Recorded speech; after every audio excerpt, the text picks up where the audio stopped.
সকালবেলা ঘুম থেকে উঠে আগে চিন্তাভাবনা পড়ে কি রান্না করব, কি খেতে দেবো। তো সকালবেলায় এদিকে শুভময় চলে গেছে স্কুলে। শুভময়কে স্কুলে পাঠিয়ে দিয়ে কাজকর্ম সারছি, কারণ আজকে উঠতে একটু লেট হয়ে গেছে, যে আগে কাজকর্ম সেরে নিই সেটা আর হয়ে ওঠেনি। তো কাজ করার সাথে, সাথে আমি ভাতের হাঁড়িটাও বসিয়ে দিয়েছি, কারণ মোটামুটি ৮টা ৮:৩০ মতো বেজে গেছে। তো সে কারণের জন্য আর দিদা ওইদিকে কি নাড়ছিল জানো? দিদা নাড়ছিল ওই পাঁপড় দেবে, সেটার মা রান্না করে দিয়েছিল মা, সেটাই। ছোটবেলায় যখন মামার বাড়ি যেতাম তখন দেখতাম আমাদের বড় উঠোন আর মামি ঝাড় দিয়ে ঘুরে বেড়াতো।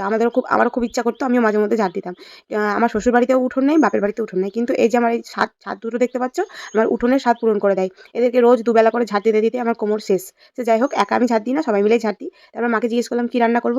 তো মা বলল কাঁঠালটা কর। আর কাঁঠাল কাটতে আগে জানো তো খুব ভয় পেতাম। এই আঠা লেগে যাওয়ার ভয়ে। তো এখন বয়সের সাথে, সাথে সংসার করার এক্সপেরিয়েন্স বলতে পারো, সবকিছুর সাথে, সাথে সবকিছুই এখন শিখে গেছি। সবকিছু কাটাই শিখে গেছি। তো কাঁঠালটা কেটে নিচ্ছি, আর কি হবে দেখতে হবে। জানো তো আমি ছোটবেলায় কোনো রকম সবজিই খেতাম না। যদি যেদিন বাড়িতে স্কুল থেকে বাড়ি আসার পর মাকে আগে ১ম এই জিজ্ঞেস করতাম যে, "মা কি রান্না করেছো?" মা যদি বলতো মানে মাংস আরকি, তাহলেই বলতাম যে ভাত খাবো। আর যদি কোনো রকম সবজিপাতির কথা বলতো, তাহলে বলতাম, "না মা আজকে ফুচকা খেয়ে এসেছি, আজকে আর খাবো না।" তো এটাই ছিল আমার ডেইলি রুটিন এর মধ্যে পড়তো।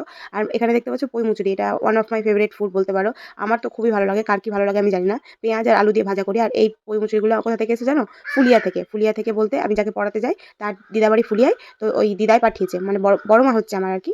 ওই পাঠিয়েছে। তো রান্না বসিয়ে দিয়েছি। আর মা বলল, "আজকে তুই রান্নাটা কর।" আমি কেটে বেছে দিচ্ছি। তো মা ওইদিকে বেটে দিচ্ছিল। আর আমি সব রান্না-বান্না করছিলাম। মা শুধু তরকারিগুলোই কেটে দিয়েছে। দেখলেই তো আমি কিছু, কিছু কেটেও নিয়েছিলাম। তো ভাত নেমে গেছে, ভাতের হাঁড়িও উল্টিয়ে দিলাম। আর কাঁঠাল হচ্ছে। আর কি, কি হচ্ছে সেটা পরে লাস্টে দেখাচ্ছি যে কি, কি রান্না হয়েছে না হয়েছে। আর রান্না করার বিষয়টাতে আমি যাযাবর। জানো তো আমাদের প্রপার যে রান্নাঘর সেটা নেই। ১ম এ যখন মা গল্প করত শ্বশুরবাড়িতে, মানে ১ম শ্বশুরবাড়িতে মা যেখানে রান্না করত সেটা হচ্ছে আমাদের সিঁড়িঘরে। ওই যে সিঁড়ির নিচটা দেখতে পাচ্ছ? ওই নিচেই রান্না করত। তারপর যখন ওপরে ঘর হয়ে গেল, তখন ওপরে আমি যে ঘরটায় থাকি, মানে থাকতাম এখন তো মা থাকে ওপরের ঘরে। আমি যেখানে এই দোতলার ঘরেই থাকি এখন আপাতত। তো এই ঘর ৩ তলার ঘরের বারান্দাতেই রান্নাঘরের মতো একটা করে দেওয়া ছিল কিচেনের মতো। তো ওখানেই রান্না করত। তারপর ওখান থেকে শুভময় যখন হয়, আমি তো এ বাড়িতেই উঠেছিলাম শুভময়কে নিয়ে। তো তখন মা উপর নিচ করে কষ্ট হতো, তাই এখানে রান্না করতে নিয়ে চলে এসেছে। তারপরে দেখেছো আমি ছাদের ওই পারে যে রান্নাঘরটা আছে ওখানে রান্না করতাম। মানে আমরা রান্না করার বিষয়টাতে আমি একটু যাযাবর টাইপেরই বলতে পারো। চলো গল্প করতে, করতে রান্না-বান্না হয়ে গেছে। এই যে আলু, পেঁয়াজ আর আ পুঁইমুটুলি ভাজা, আর এদিকে ভাত আছে। আর এটা হচ্ছে শুভময়ের আলু কাঁঠালের দম। শুভময় একটু ঝাল ছাড়া তুলে দিই। কারণ ও খুব বেশি ঝাল খেতে পারে না ও। আর এইটা আমাদের দম। দেখতে কেমন হয়েছে বলো?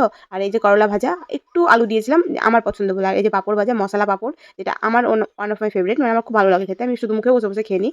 আর এটা হচ্ছে ডাঁটা চচ্চড়ি আর আলু সেদ্ধ পেঁয়াজ দিয়ে। আর ওইটা সাদাটা যেটা দেখলে ওটা শুভময়ের। তো যাই হোক, আর যে এটা হচ্ছে শুভময়ের পাঁপড় ভাজা। তারপর চলে গেছিলাম পড়াতে। পড়িয়ে এসে দেখছি এগুলো সব শুকিয়ে গেছে, সেগুলো তুলে নিচ্ছি। দেখা হচ্ছে নেক্সট ভিডিওতে। ততক্ষণ জন্য টাটা।